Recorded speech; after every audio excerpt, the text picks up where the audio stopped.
qui as permis ce rendez-vous. C'est toi qui as dit, quand je serai élevé à tout ciel et terre, j'attirerai les hommes. Tu ne peux pas t'approcher. Personne ne peut s'approcher de Dieu. Il a dit, j'attirerai les hommes. J'attirerai les hommes à moi. Il nous attire, il t'attire chaque jour depuis que tu es né, dans tes rêves, dans ton travail, dans ta famille, au milieu de tien, dans ton foyer, il t'attire, il t'appelle parce qu'une seule chose, vous êtes aimés de Dieu. Vous êtes aimés de Dieu. Dieu vous aime. Dieu nous aime. J'étais dans une maison ce matin. J'étais dans une maison ce matin. Et le Seigneur me disait, si tu savais comment je t'aime. Jésus me disait, si tu savais comment je t'aime. Et je me disais, c'est pas possible que tu m'aimes. Je disais, Seigneur, c'est toi qui me parles. C'est cette personne qui me parle, ou c'est toi qui me dis que tu m'aimes. Elle me répétait, si tu savais comment je t'aime. C'est pas possible. Mais elle me disait, je t'aime d'une façon qu'on aurait dit que je n'avais jamais péché. C'était pas possible. Alors j'ai dit à cette personne, tu m'aimes comme ça parce que tu as une image. Je voudrais te poser une question. Si tu apprenais le mal que je fais, si tu apprenais que j'ai fait du mal, et je voulais lui dire, est-ce que tu m'aimerais pareil? Elle ne m'a même pas dit, c'est terrible. Si tu savais ce que j'aurais fait du mal, vous savez ce que...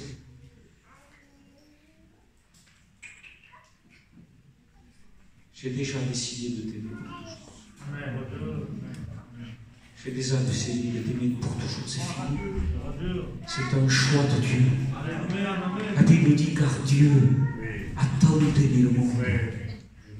Car Dieu a tant aimé le monde. Il n'a pas dit, car Dieu a tant aimé l'Église.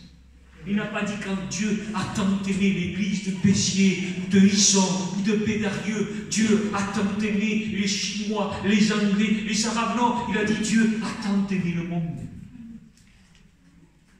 Dieu aime tout le monde.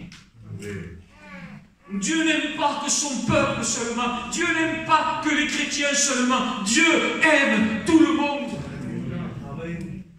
Qui n'oserait se lever cet après-midi et dire non, attends, il y a des pécheurs, ils font le mal, ils pêchent contre Dieu.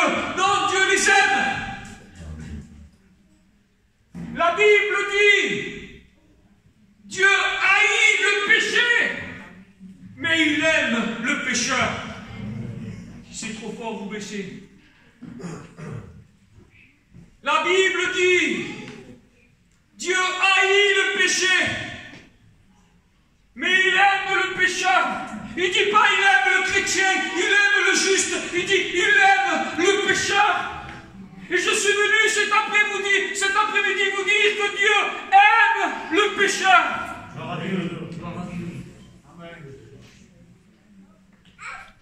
Ne faisons pas du message de l'évangile un message qui dit au pécheur tu es péché.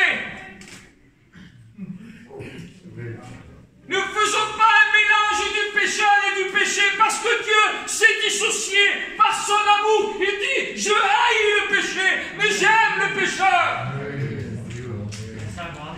Jésus est mort à cause du péché, mais il est mort pour des pécheurs. Amen. Jésus est mort à cause du péché, mais il est mort pour des pécheurs.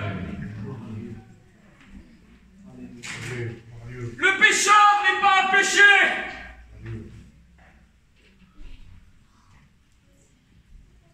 Paul va dire, quand je fais le mal, ce n'est plus moi qui le fais, c'est le péché qui habite en moi. Amen. C'est la Bible qui lui a révélé, c'est le Saint-Esprit qui lui a révélé. Paul, il y a en toi une puissance spirituelle du mal qui te pousse à faire le mal. Parce que le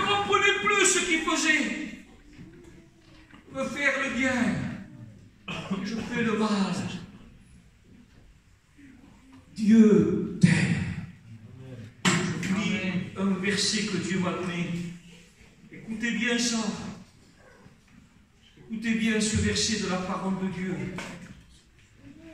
Écoutez bien, c'est écrit dans l'épître de Jean, le premier livre de Jean, chapitre 2.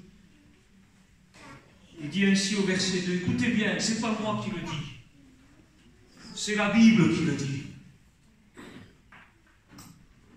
C'est la Bible qui le dit. La Bible dit que Jésus est lui-même victime expiatoire pour nos péchés. C'est Jean qui parle, il dit pour nos péchés, parce que Jean est pasteur et il s'adresse à des chrétiens. Jean s'adresse à des chrétiens et il dit, Jésus est lui-même victime expiatoire pour nos péchés. Écoutez bien, non seulement pour les nôtres, victime expiatoire, le sacrifice. Il dit, Christ est lui-même une victime pour ôter non seulement les péchés des chrétiens, mais aussi ceux du monde entier. Christ à la croix n'a pas libéré que le peuple de Dieu, que les enfants de Dieu. Christ a libéré l'humanité. Après avoir accompli la purification des péchés, la Bible dit, il s'est assis à la droite de Dieu. L'humanité est libérée de la puissance du péché. Ce n'est pas que les chrétiens. Un chrétien, c'est quelqu'un qui a réalisé qu'il est libre. Amen. Un chrétien, c'est quelqu'un qui a réalisé au travers de la repentance qu'il n'est plus esclave de Satan ni du péché. Un chrétien, c'est quelqu'un qui a réalisé qu'il peut profiter de l'amour de Dieu. Je vous relis. Il est lui-même une victime expiatoire pour nos péchés, non seulement pour les nôtres, mais aussi ceux du monde entier. Ceux du monde entier. Jésus est une victime pour les péchés du monde entier. Le monde entier est libre. Le monde entier, en son péché, a été purifié. C'est normal. C'est normal, parce qu'il y avait un seul sacrifice. Oui. Il a lieu là 2000 ans. Amen. Ceux qui acceptent Jésus maintenant, Jésus ne va pas venir mourir sous la croix. Oui. Il prend tes péchés, il les a pris. Des personnes qui baignent dans le péché. Aujourd'hui, des personnes qui baignent dans le péché. Jésus t'a déjà pardonné. Il est déjà mort pour tes péchés. Il s'est déjà chargé de tes péchés. Est-ce que tu comprends? Alors je suis sauvé, il a obtenu le salut de l'humanité. Jésus a obtenu le salut de l'humanité à la croix. Ceux qui profitent de ce salut, ce sont ceux qui ont la foi dans le sacrifice de Jésus. Et ceux qui ont la foi, c'est ceux qui marchent comme Jésus lui-même a marché. Celui qui a la foi, la Bible dit, il me suit et il ne marchera plus dans les ténèbres. Amen. Amen. La preuve que j'ai la foi, c'est que je ne marche plus dans les ténèbres. Jésus nous a inauguré un chemin nouveau et vivant au travers du voile, c'est-à-dire de sa chair. Il nous l'a inauguré par son sang. À qui? Au peuple de Dieu? Non, à l'humanité. À l'humanité. Pourquoi je vous dis ça cet après-midi? Parce que le diable veut te mettre à part. Le diable veut dire pour eux, oui, mais pas pour toi. Toi, tu es sale. Toi, tu es rien. Toi, tu n'as pas droit. Je vais te dire de la part de Dieu que Dieu t'a choisi il y a bien longtemps de ça. Je vais te dire à toi aussi, tu as le droit. Tu as le droit d'emprunter ce chemin nouveau et vivant. Christ n'est pas mort pour l'Église, Christ est mort pour l'humanité. Christ, la Bible dit, n'est pas mort pour des justes, non?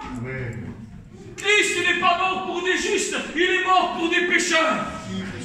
Il est mort pour celui qui est sale, il est mort pour le drogué, il est mort pour l'alcoolique, il est mort pour le violent, il est mort pour l'adultère. Christ est mort de tout mon cœur pour les homosexuels, il est mort pour eux parce qu'il les aime, parce qu'il a un plan pour eux.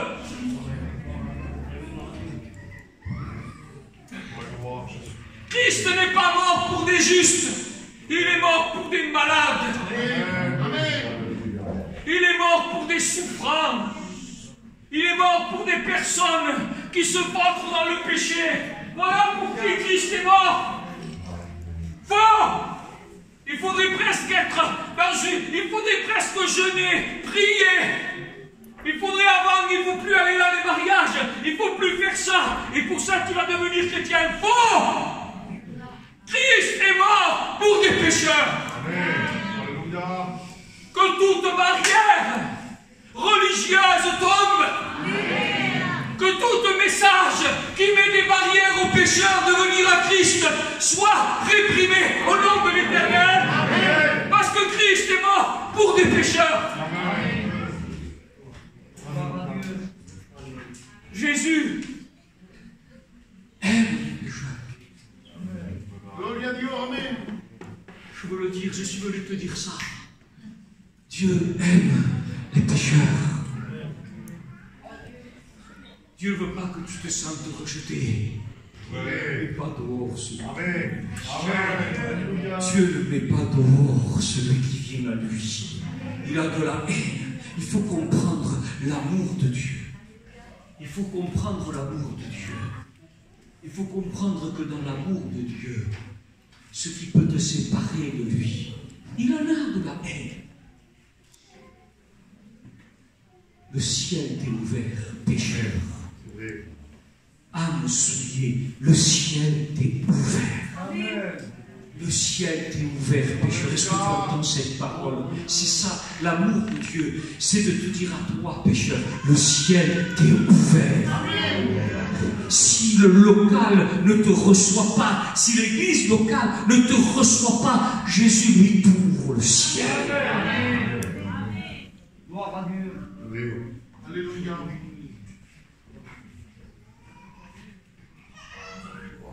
Un jour, Pierre est sans Dieu. Pierre est sans Dieu. Pierre est sans Dieu. C'est un pécheur, il fait son boulot. Il fait son travail. Pierre, il est en train de nettoyer les filets, je ne sais pas. Il est en train de travailler. Et puis, il y a Jésus qui commence son ministère. Et Jésus s'approche de lui. Il lui prêche pas un message de repentance. Il s'approche de lui. Il lui dit, Pierre, suis.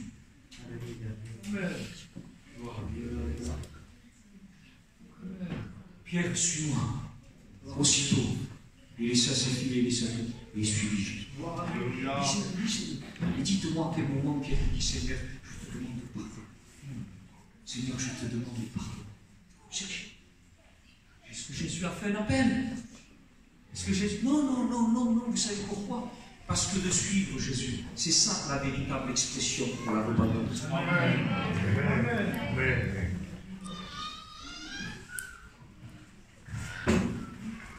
Il y a un cantique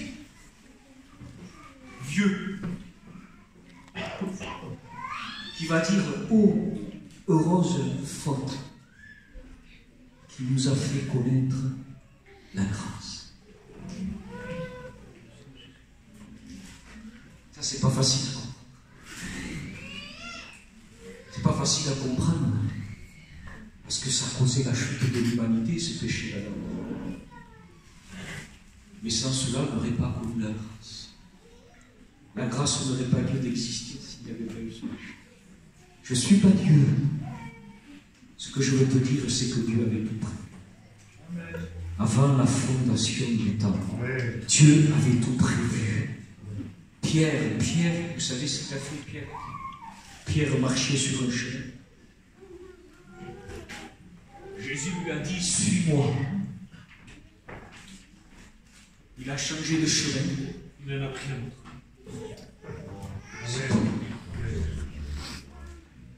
Et dans ce choix de suivre Jésus, il a fait des expériences de repentance profonde. Il a fait des expériences de brisement. Il a fait tout ce qu'il a vécu, Pierre. Et à un moment donné, Pierre fait l'expérience, mais attendez, des mois après, il fait des expériences de la nouvelle naissance. Il fait des expériences du baptême dans le Saint-Esprit. Il fait des expériences de recevoir des dons. Sur ce chemin,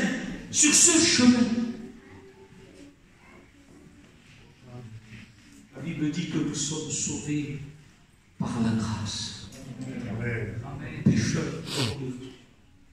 toi qui es là, pécheur, Jésus t'accueille. Jésus te reçoit. Jésus te reçoit dans son amour. Jésus te reçoit dans son amour ce soir. Il te le dit comme cet après-midi, toi qui es là. Dieu, écoute bien. Je ne sais pas, je sens les esprits.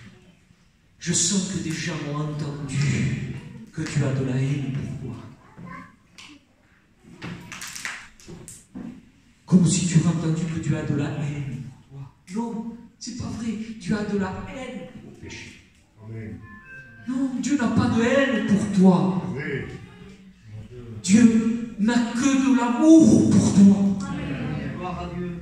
Dieu n'a que, écoute-moi, Dieu n'a que de l'amour.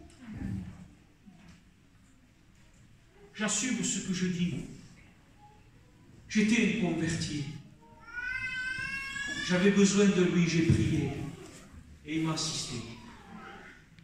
Je prêche l'évangile. Les personnes n'étaient pas avec Dieu. Et ils ont réclamé l'aide de Dieu et ils ont été guéris.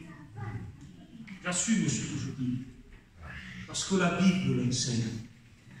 Dieu fait ce qu'il veut. Dieu fait ce qu'il veut. Dieu fait parler qui veut. Dieu utilise qui il veut. S'il veut utiliser une bête, il utilise une bête pour parler. Dieu fait ce qu'il veut. Il a autorité sur tout. Et il a autorité sur l'église de Dieu. Dieu par son esprit. Je ne sais pas pourquoi je dis ça, je le dis en passant. La Bible dit que le Saint-Esprit est soumis au prophète. Le Saint-Esprit n'est pas soumis au prophète, je vous assure. C'est l'esprit de l'homme qui est soumis. Ce n'est pas le Saint-Esprit. Le Saint-Esprit, il dirige l'homme. Le Saint-Esprit conduit l'Église. Non, quand il dit l'esprit du prophète, il dit l'esprit des prophètes sont soumis au prophète.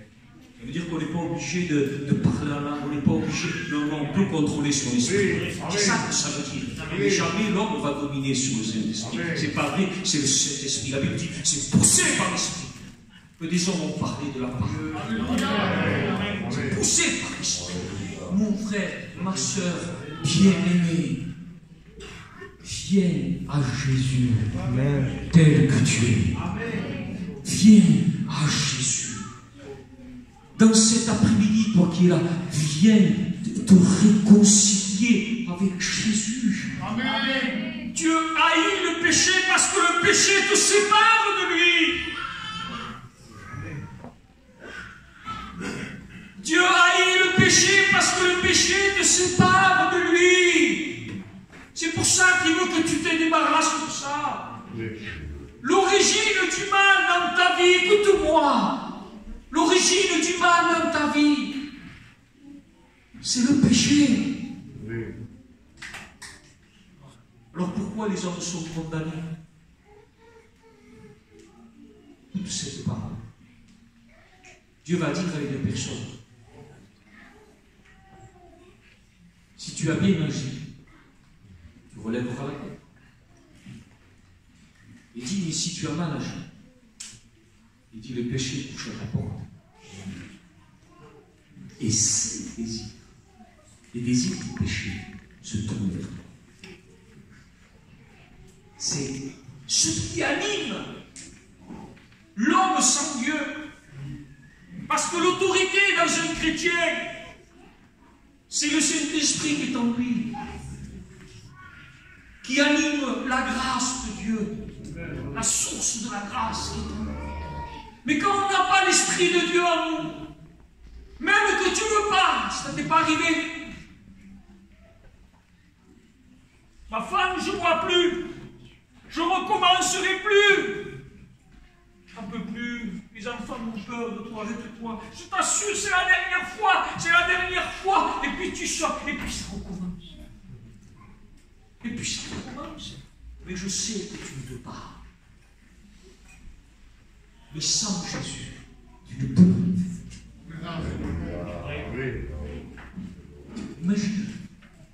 Imagine la souffrance de Dieu. Imagine la souffrance de Dieu. Ce Dieu qui t'aime, ce Dieu qui t'a créé. Ce Dieu, la Bible dit, en ceci, Dieu prouve son amour. Comment tu prouves ton amour, Seigneur? Lui juste est mort pour des pécheurs. Il m'a prouvé son amour quand j'étais rebelle. Il m'a prouvé son amour quand je ne voulais pas de lui, pas quand je l'ai accepté. En ceci, Dieu prouve son amour. Lui juste est mort pour des pécheurs. Ô Esprit de Dieu,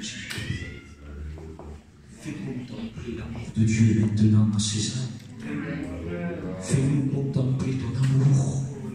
Ô Dieu, s'il te plaît, fais-nous voir comment tu nous as accueillis. Qu'est-ce que je crois? Est-ce que je jeûnais, je priais, est-ce que je lisais ma Bible? Quand j'ai reçu Jésus, Jésus est rentré dans mon cœur, alors que je pratiquais, je baignais dans le péché.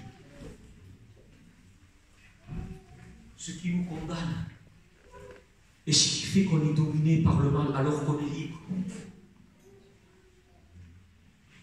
c'est parce qu'on obéit au désir du péché. Mais l'homme sans Dieu ne peut pas faire autrement que de suivre les désirs du péché. Le péché, c'est une puissance du mal. C'est une puissance spirituelle, le péché. Le péché, c'est pas l'homme. L'homme, c'est Dieu qui l'a créé. L'homme, la nature terrestre, c'est Dieu qui a créé le péché. Si le péché était l'homme, alors pourquoi la Bible dit que Dieu a crucifié le péché dans la chair? La chair, c'est l'homme. Mais Dieu a crucifié le péché dans la chair. L'homme n'est pas, la créature n'est pas péché. Le péché, c'est une puissance spirituelle mauvaise, maligne. Le péché, c'est même pas Satan. Le péché, c'est même pas un démon. Le péché, c'est une puissance mauvaise, spirituelle. Elle est en nous. Elle est en nous. Et elle a des désirs. Elle a des désirs. Et c'est le péché en toi. Il faut que tu t'en débarrasses au nom de Jésus. Jésus est venu pour te débarrasser de ce mal. Jésus est venu pour te donner le moyen pour nous débarrasser de ce mal.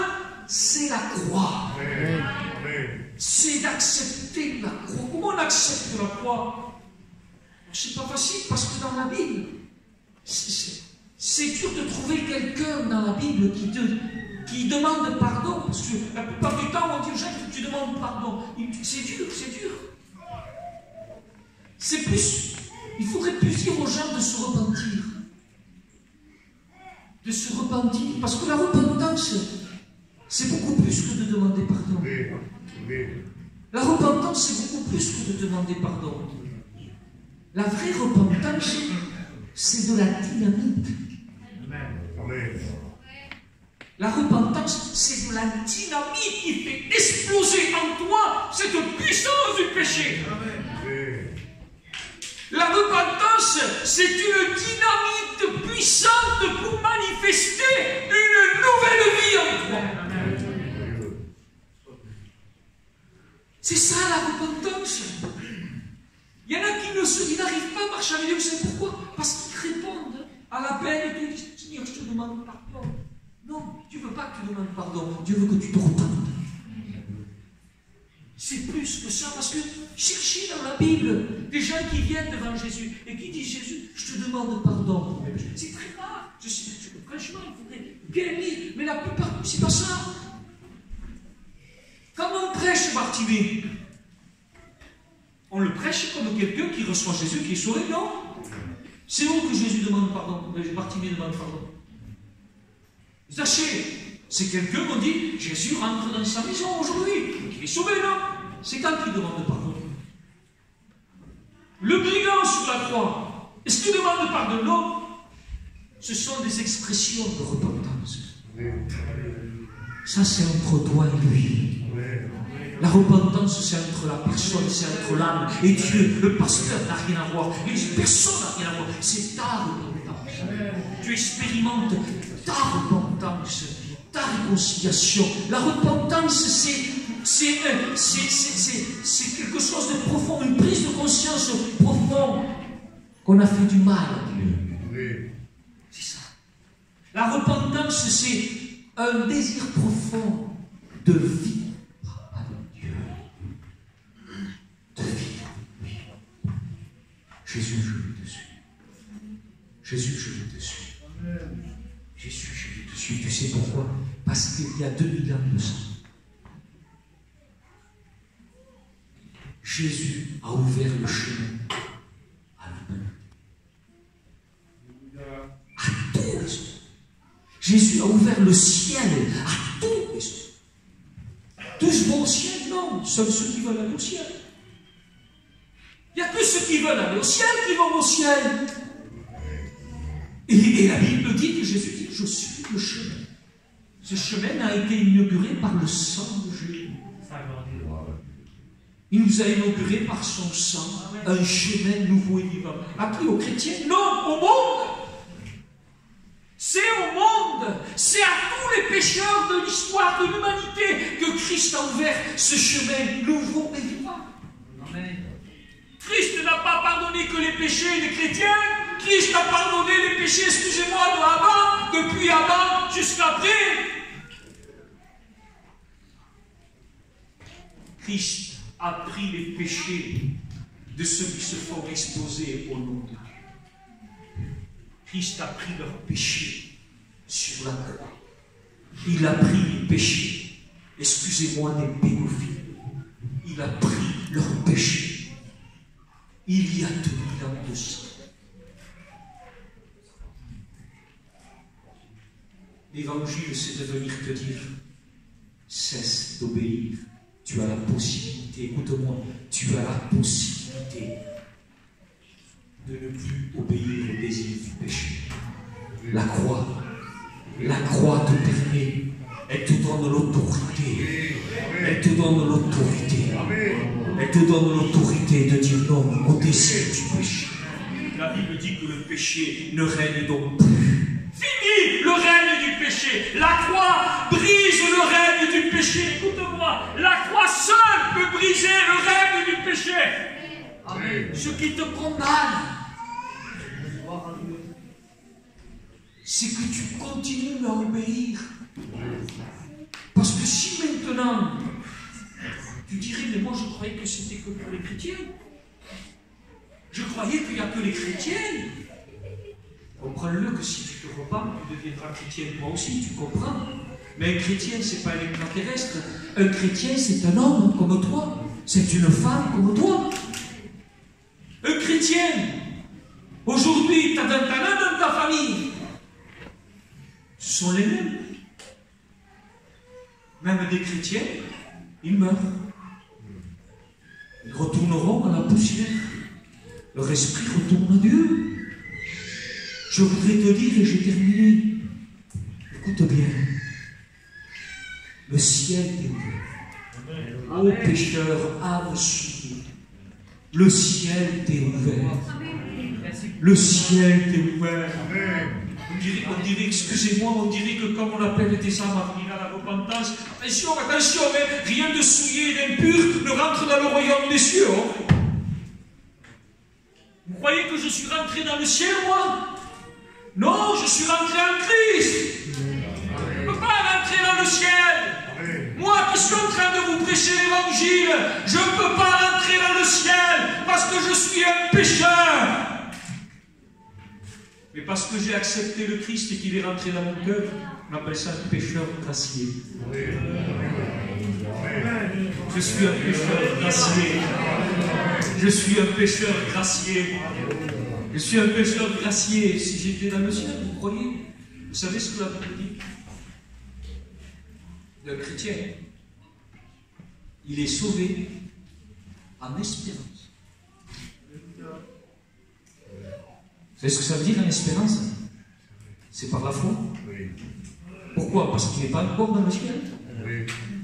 C'est parce qu'il n'est pas encore. Vous savez pourquoi? Parce que si un chrétien décide de recommencer à obéir et à se livrer comme esclave au péché, il ne rentrera pas dans le ciel. Alors qu'il est sauvé, pourquoi est-il écrit dans la parole de Dieu? Celui qui persévérera jusqu'à la fin sera sauvé. Et il dira, je n'effacerai point son nom du livre de vie. Pourquoi il dit, je n'effacerai point? Quelqu'un qui est vainqueur, je ne l'effacerai pas. Parce que quelqu'un qui se perdra pour l'éternité, il effacera son nom. C'est ça que ça veut dire. Mais pourquoi Dieu dit, je n'effacerai pas son nom? Mais parce que, à la croix, je l'exprime comme ça, à la croix, Christ a sauvé l'humanité. Et puisqu'il a sauvé l'humanité, le nom de tous sont inscrits.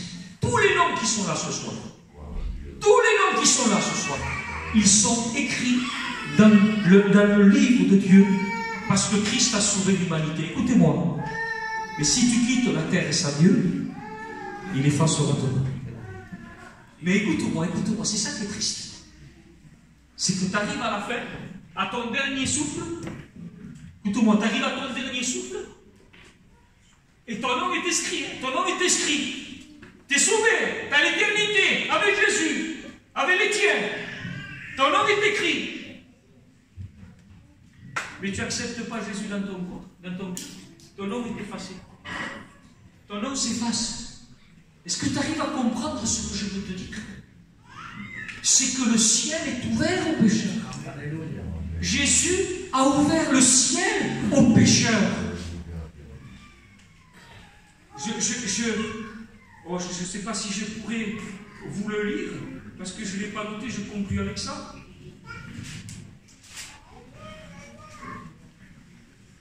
Vous êtes bien cet après-midi?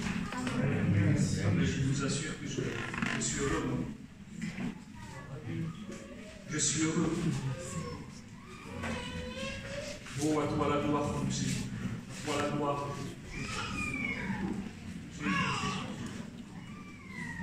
Écoutez bien.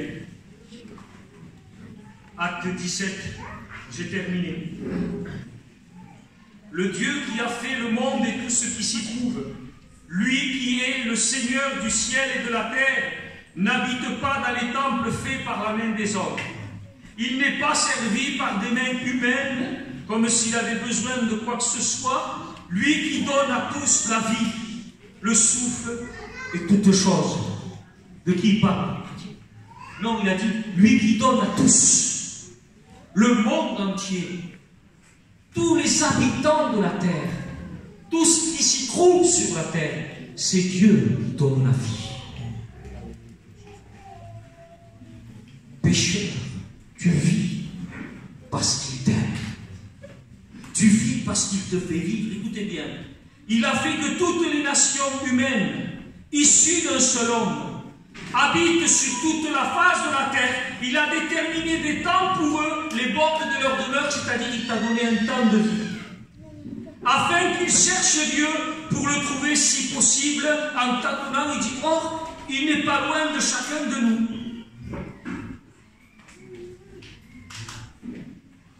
On met le pécheur à des kilomètres de Dieu.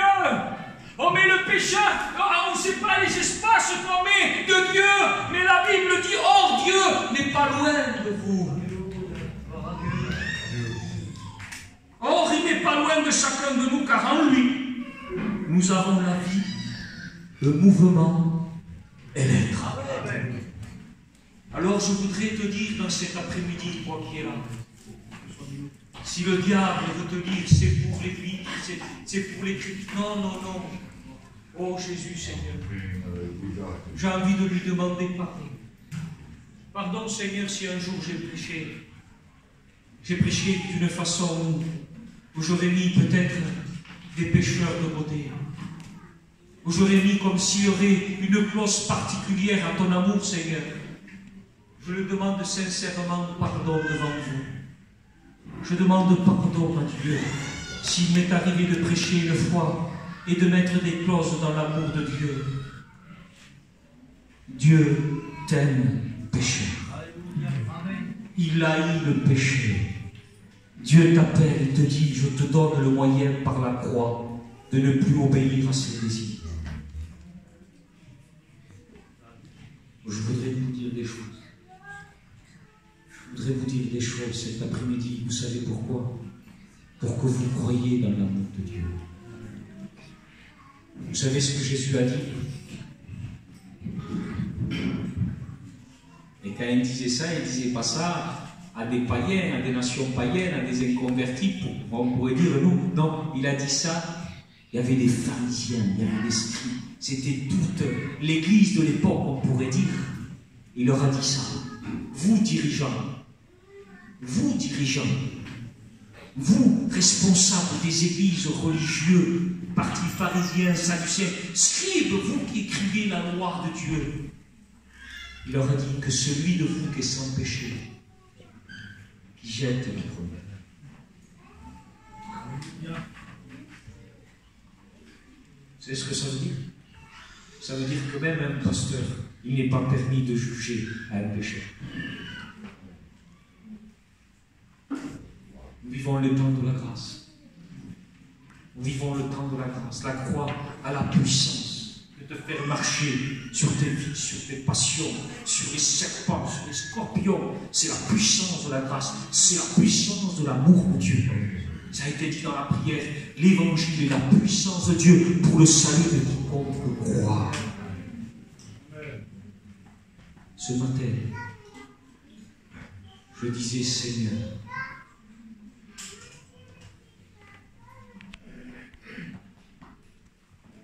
comment peux-tu m'aimer comme ça, en sachant tout ce que je fais?